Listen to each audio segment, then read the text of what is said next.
मैं गुलशन आप सभी का स्वागत करती हूँ। दोस्तों, हर व्यक्ति के जीवन में कई तरह की घटनाएं घटित होती रहती है। जाने अनजाने में कभी कभी लोग अपराध भी कर देते हैं या कुछ लोग ऐसे होते हैं जो जानबूझकर अपराध करते हैं, जिसके बाद उसे गिरफ्तार कर लिया जाता है और उसे जेल में बंद कर दिया जाता है, जिसके बाद उस व्यक्ति को कई तरह की परेशानियां उठानी पड़ती है।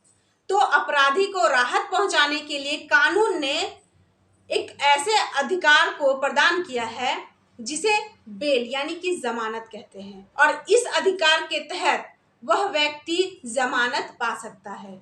लेकिन अपराध की गंभीरता को भी देखना जरूरी होता है, क्योंकि कुछ ऐसे अपराध होते हैं जिसके तहत किसी भी अपराधी को जमानत नहीं भी मिल सकता है।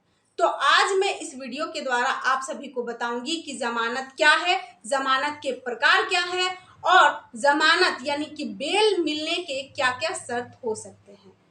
तो अंत तक मेरे वीडियो में बने रहे और साथ ही मेरे वीडियो को लाइक और चैनल को सब्सक्राइब जरूर कर लें। तो चलिए मैं अब आप सभी को बताती हूँ कि जमानत किसे कहते हैं।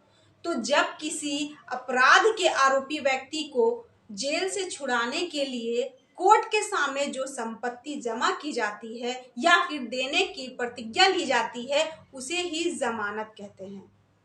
कोर्ट के सामने जब जमानत जमा किया जाता है तो कोर्ट इस बात से निश्चिंत हो जाता है कि यह व्यक्ति सुनवाई के लिए दोबारा जरूर आएगा, और अगर वह नहीं आता है तब ऐसे में उसके जमानत की जमा की गई रकम को जब्त कर लिया जाता है और साथ ही उसके बेल की प्रक्रिया को रद्द कर दिया जाता है। भारतीय संविधान में अपराध की गंभीरता को देखते हुए कई ऐसे अपराध होते हैं जिसमें बेल नहीं दिया जा सकता है, और जिन लोगों को बेल पर रिहा किया जाता है उन लोगों पर कई तरह के प्रतिबंध लागू होते हैं।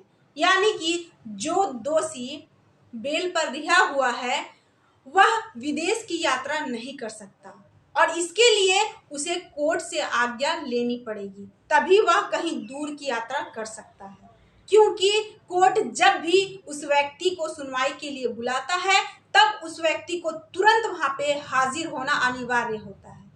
और अपराध क्या है और अपराध की गंभीरता को देखने के लिए, अपराध के प्रकार को जानने के लिए भारतीय दंड संहिता में अपराध को दो भागों में बांटा गया है, जमानती अपराध और दूसरा गैर जमानती अपराध। पहला, जमानती अपराध। अगर किसी व्यक्ति के द्वारा छोटे मोटे अपराध जिसमें मारपीट, धमकी देना, लापरवाही से गाड़ी चलाना या फिर शराब पीकर गाली गलौज करना, तो यह सभी घटनाएं जो है वह जमानती अपराध के अंतर्गत आते हैं। लेकिन भारतीय दंड संहिता के तहत कुछ अपराधों के लिए सूची तैयार की गई है जिसमें 1 साल से लेकर 3 साल तक की सजा हो सकती है। यानी कि जो अपराध सीआरपीसी की धारा 169 के तहत आते हैं उसके लिए व्यक्ति थाने से जाकर बेल ले सकता है, और जो अपराध सीआरपीसी की धारा 436 के तहत आते हैं उसके लिए व्यक्ति को कोर्ट से जाकर बेल लेना पड़ता है।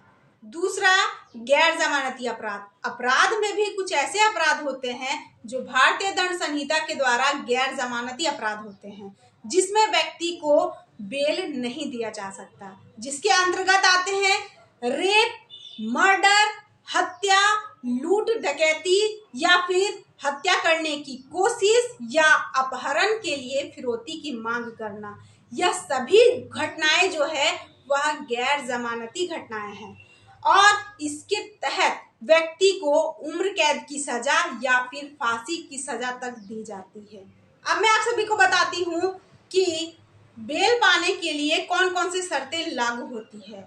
तो जब कोई अपराधी व्यक्ति कोर्ट में बेल के लिए अर्जी दाखिल करता है तब कोर्ट के द्वारा उस व्यक्ति को बताया जाता है कि आप जो यह बेल ले रहे हैं इसके तहत कौन कौन सी शर्तें हैं और इसके तहत ही आपको बेल मिल सकती है। तो पहला, जमानत मिलने के बाद आप दूसरे पक्ष को परेशान नहीं करेंगे। दूसरा, बेल पर रिहा होने के बाद आप किसी भी तरह के सबूत को या फिर गवाह को मिटाने की कोशिश नहीं करेंगे। तीसरा, आपको रिहा मिलने के बाद आप विदेश की यात्रा नहीं कर सकते। यहाँ तक कि उसमें यह भी तय होता है कि आप अपने शहर और एरिया को छोड़कर नहीं जा सकते हैं। चौथा, इसमें कई बार ऐसा भी होता है कि अपराधी व्यक्ति के अपराध की गंभीरता को देखते हुए कोर्ट कई बार ऐसा भी आदेश जारी करता है कि जो व्यक्ति ने बेल ले लिया है, बेल लेने के बावजूद भी उस व्यक्ति को हर रोज पुलिस स्टेशन जाकर हाजिरी देना जरूरी होता है, और अगर वह ऐसा नहीं करता है तब ऐसे में उस व्यक्ति के बेल को रद्द कर दिया जाता है और उसे तुरंत जेल में बंद कर दिया जाता है। कई बार ऐसा भी होता है कि आरोपी व्यक्ति को बेल नहीं मिलता, तो उसका कारण क्या होता है?